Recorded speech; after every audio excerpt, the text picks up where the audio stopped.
Assalamualaikum.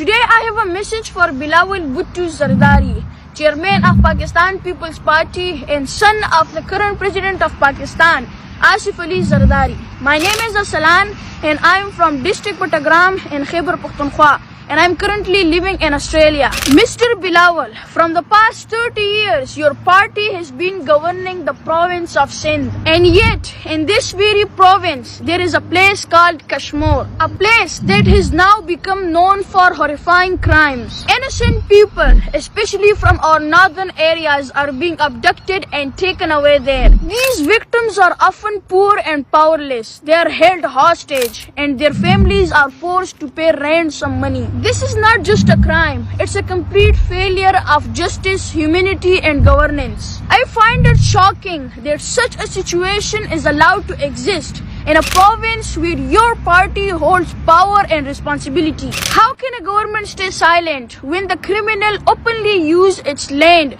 to torture and exploit its own citizens? Mr. Bilawal, I request your urgent attention to this matter. Please direct the Chief Minister of Sindh to take immediate and serious action to end this practice in Kashmir once and for all. And more importantly, I request that the innocent man who was abducted from Pattagram and is currently held in Kashmir be rescued and returned to his family safely without delay. Justice delayed is justice denied. Thank you.